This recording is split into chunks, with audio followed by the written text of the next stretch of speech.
ბერი იოსებ ათონელი, მონაზვნური გამოცდილების გადმოცემა, წერილი 30. სოლომონ ბრძენი ამბობს, შიში უფლისა და საბამის სიბრძნისა, და მამები ეთანხმებიან. მეც გეუბნებით, ნეტარი და სამგზის ნეტარია კაცი, რომელსა ეშინის უფლისა. ამ შიშისგან ჩდება ნდობა ღვთისადმი, და ადამიანს მთელი არსებით სწამს, რომ რადგან მთლიანად ღმერთს მიუძღვნა თავი, ღმერთით სავსებით ზრუნავს მასზე, და საჭმლისა და თავშესაფრის გარდა, რომელზე საფიქრალადაც ისევ ღმერთი აღძრავს ადამიანს, სხვა საზრუნავი არ აქვს. არამედ უფლის ნების მიმდევარი მთელი უბრალოებით ემორჩილება მას. მას ასე, როდესაც ეს რწმენა დამკვიდრდება, სრულიად უსარგებლო გახდება ცოდნა, რომელსაც ეჭვი შეაქვს ყველაფერში, ასუსტებს და ხშირად საერთოდ ართმევს ადამიანს რწმენას. რადგან ცოდნას, ვინაიდან ჩვენ მასზე ვართ აღზრდილი, ბუნების ძალა აქვს. მაგრამ როცა მრავალი გამოცდის შემდეგ რწმენა გაიმარჯვებს, მაშინ ცოდნა გარდაიქმნება და შობს, ან უფრო სწორად, მას ეძლევა სულიერი ცოდნის ნიჭი, რომელიც რწმენას კი არ უპირისპირდება, არამედ მისი ფრთებით ფრინავს და საიდუმლოთა სიღრმეებს იკვლევს. და ამის შემდეგ ისინი, რწმენა და ცოდნა, ცოდნა და რწმენა, განუყრელი დები ხდებიან. მაშ მოდით ჩვენ, ვინც თავი ღმერთს მიუძღვენით, გამოვცადოთ საკუთარი თავი. გვაქვს თუ არა ასეთი რწმენა, თუ ცოდნა ბატონობს. და თუ კი რწმენის მიმღები ყველაფერს ღმერთს მიანდობ, მაშინ აუცილებლად, უეჭველად ღმერთს შენ შემწედ გაიხდი. ამიტომ თუნდაც 1000-ჯერ გამოიცადო და სატანამ ცდუნება დაგიწყოს რწმენის შესასუსტებლად, შენ 1000 გზის სიკვდილი აირჩიე და ცოდნას არ დაუჯერო. ამით საიდუმლოების კარი გაიღება და გაგიკვირდება, რომ ადრე ცოდნის ბორკილებით იყავი შებოჭილი. ახლა კი მიწიდან ამაღლებული, ღვთაებრივი ფრთებით დაფრინავ და თავისუფლების ხვაგვარ ჰაერს უნდგავ, რასაც სხვები მოკლებულნი არიან. თუ ხედავ, რომ ცოდნას ზეობს და უმნიშვნელო საფრთხის დროსაც კი იბნევი და სასოწარკვეთილება მოგიცავს, იცოდე, ჯერ არ შეგიძენია რწმენა. და ამდენად ჯერ კიდევ არ ამყარებ ღმერთზე მთელ იმედს, რომ მას შეუძლია შენი ხსნა ყოველგვარი ბოროტებისგან. ამიტომ, როგორც ვამბობთ, შეეცადე გამოსწორდე, რომ არ მოაკლდე ამ უდიდეს სიკეთეს. და მომისმინე, რას გეტყვი. ერთხელ ჩვენთან შვეიცარიაში მცხოვრები, დიდი ხნის წინ აკვეცილი ბერი მოვიდა, რადგან 3 სერიოზული საშინელი და ამასთან უკურნებელი სენით იყო დაავადებული. ის მდიდარი იყო და უამრავი ფული დახარჯა წამლებში. ვინაიდან ვიღაცამ ჩემთან მოსვლა ურჩია, მან თავისი გული სიტყვა გამანდო. ძალიან შემეცოდა. უთხარი, რომ მაშინვე მორჩება, როგორც კი ირწმუნებს, რომ ღმერთს შეუძლია მისი განკურნება. საბოლოოდ, თუ კი მის დასარწმუნებლად ჩემი ტანჯვის მთელ ისტორიას აღწევ, 4 ფურცელი დამჭირდება. ვინაიდან ის არც თავს მანებებდა და არც დაჯერება სურდა, სანამ ღმერთი შეეწია და გაიგონა ხმა. რატომ არ შეისმენ, რომ გამოჯანმრთელდე? და ის გადარჩა. მე უთხარი ეჭამა ის, რაზედაც ამბობდა, რომ თუ შეჭამდა მოკვდებოდა. მოთხოვე მთელი სასუება ღმერთზე დაემყარებინა და ცოდნის დატევებით რწმენას მინდობოდა. და დღეში 10 ჯერ ჭამის ნაცვლად, როგორც ისაკეთებდა, ერთხელ ეჭამა. ღმერთისთვის მხოლოდ 3 დღე იყო საკმარისი მის გამოსასწრელად. მე კი გულმოდგინედ ლოცულობდი მისთვის. ღამით სიზმარში 2 საშინელი ფრინველი ვნახე, რომლებმაც შესაჭმელად შეიპყრეს ის. წელზე კი მაგრად ეხვეოდა გველი და ის ველური ხმით მეძახდა საშველად. მაშინ შევებრძოლე ამ ურჩხულებს, დავხოცე ისინი და გამეღვიძა. მაშ ასე ის მოდის და მეუბნება, მე სრულიად განმიკურნე, თითქოს თავიდან დავიბადე. და მართლაც, მას ჩვილივით ჯანმრთელი გაუხდა სხეული. ჩემი რჩევით, წამლები და ნემსების 2/5 კლდიდან გადაყარა. ამის შემდეგ ჯანსაღი ცხოვრება დაიწყო და დღეში ერთხელ ჭამდა. ამრიგად, ხედავთ რას აკეთებს რწმენა? არ იფიქროთ, რომ ეს მე გავაკეთე. არა, ასეთი მდგომარეობისთვის მე არ მიმიღწევია. ეს რწმენა, რომელსაც აქვს ამის ძალა. კიდევ მომისმინეთ. ერთმა მონაზონმა მომწერა, რომ ძალიან წვალობს და თუ ოპერაციას არ გაიკეთებს, მოკვდება. პასუხობს სრულიად საპირისპიროს. ის ისევ წერს, რომ ექიმის თქმით, თუ ოპერაციას არ გაიკეთებს, რამდენიმე დღეში ორგანო გაიხვრიტება და მოკვდება. ვუმეორებ, რწმენა იქონიე, ყველაფერი ღმერთს მიანდე და სიკვდილი არჩიე. ის მიგზავნის პასუხს რომ გამობრუნდა. ხედავთ, 1000-ჯერ გამოვცადე ეს.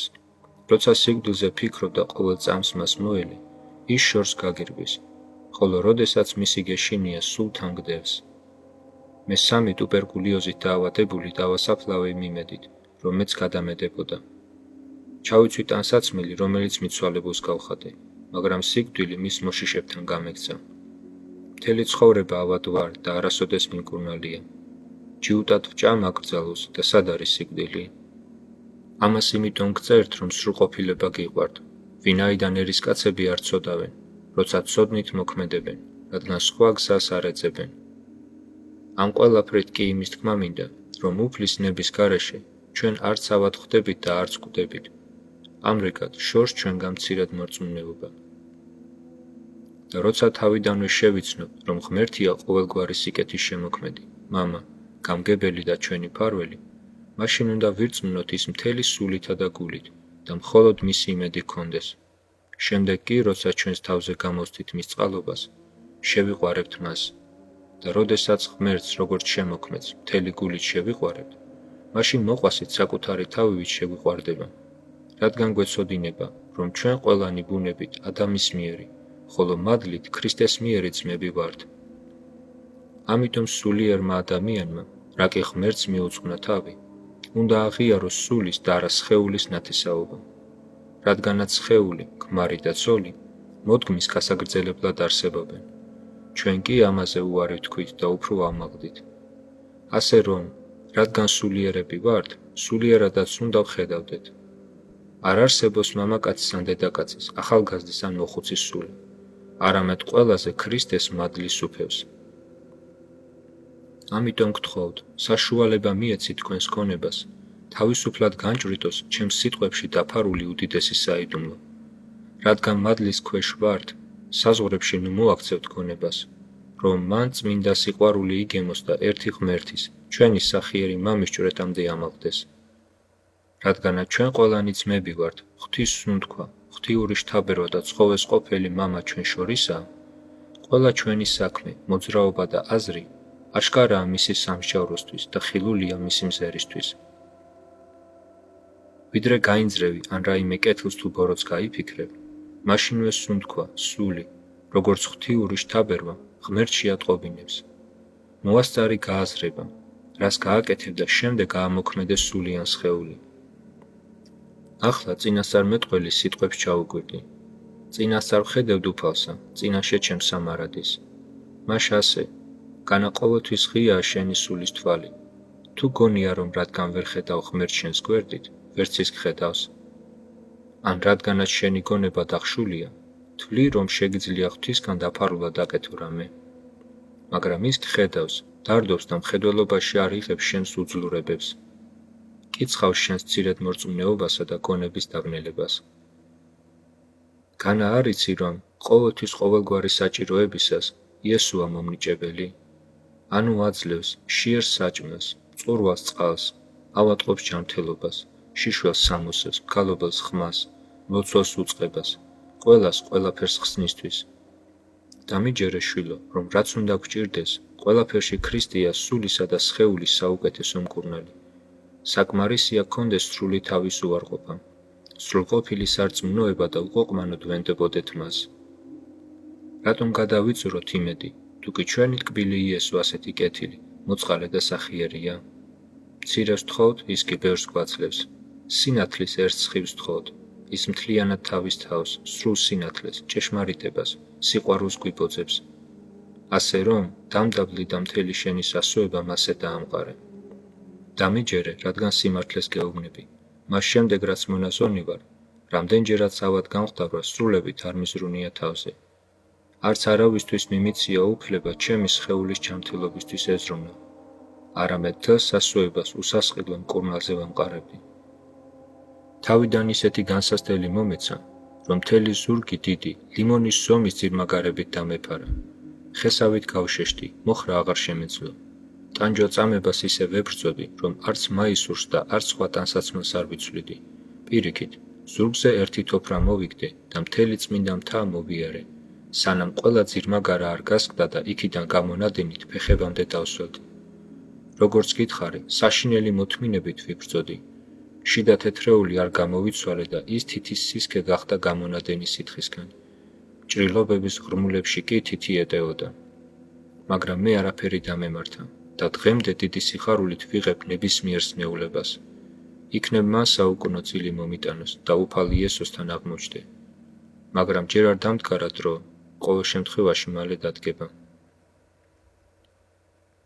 სიკვდილი, რომელიც მრავალთათვის უდიდესი და საშინელია, ჩემთვის მხოლოდ დასვენებაა. უტკბესი რამ, რომელიც როგორც კი მოვა, ამ სოფლიური მწუხარებისგან გამანთავისუფლებს. მე მას წუთი-წუთზე მოველი, ის ჭეშმარიტად უდიდესია. მაგრამ ძალიან დიდია დღევანდელი მსოფლიოს ყველა სიმძიმის საკუთარ თავზე აღების ღვაწლი, როდესაც თითოეული სხვისგან მოითხოვს ცნებების დაცვას. ასეთია ჩვენი დრო, ამიტომ აუცილებელია ესეთი მოთმინება, რომ თუნდაც მოკვდე ფეხზე იდგე. ამდენად გამხნევდი და ეგ გაძლიერდეს შენი სული ყოველგვარ განსასწელში, რაც უნდა შეგემთხვეს. ამისა და საერთოდ ყველაფრის გამო გვამად გადავიქეცი. ღმერთს ვთხოვ წამიყვანოს, რომ დავისვენო. გევედრებით სიყვარულით ილოცეთ ჩემთვის, რადგან უამრავი სული ითხოვს ჩემს შემწეობას. და მერწმუნეთ, ყოველი სულისთვის, რომელსაც ვეხმარები, მის ბრძოლას გავდივარ. ისევ გწერთ ამას, რათა შემართება მოგეცეთ და არ შეგეშინდეთ ცნეულებების, ბოლო დღემდეც რომ ევნებოდეთ. რაღა გადარდებს თუ კი ღმერთი მუდამ გვერდითაა. მის მიერ ცხოველ ვართ და ვიქცევით. ის თავის წიაღში გვატარებს. ღვთით ვსუნთქავთ, ღმერთი გვმოსავს. ღმერთს შევიგრძნობთ, ღმერთს ვიგემებთ საიდუმლოში. საითაც მიბრუნდები, საითაც გაიხედავ ყველგან ღმერთია. ზეცაში, მიწაზე, გუბსკრულში, ხეებში, ქვებში, შენს გონებაში, შენს გულში. მაშ ასე, განა ის ვერ ხედავს, რომ წვალობ დაიტანჯები? უთხარი მას შენი წუხილიდან ნუგეშს მიიღებ კურნებას, რომელიც არა მარტო სხეულს, არამედ უფრო მეტად, შენი სულის ვნებებს განკურნავს. წერ, რომ ჯერ კიდევ ძველი კაცის თანაზე არი ხარ. მე კი გეუბნები, რომ შენში ახალი ადამის წვეთიც არაა. მთლიანად ძველი ხარ და როდესაც შენში ახალი ადამი დაიწყებს შექმნას, თუ ცოცხალი ვიქნები, თავად მოგწერ ახალი ადამიანის განვითარების შესახებ.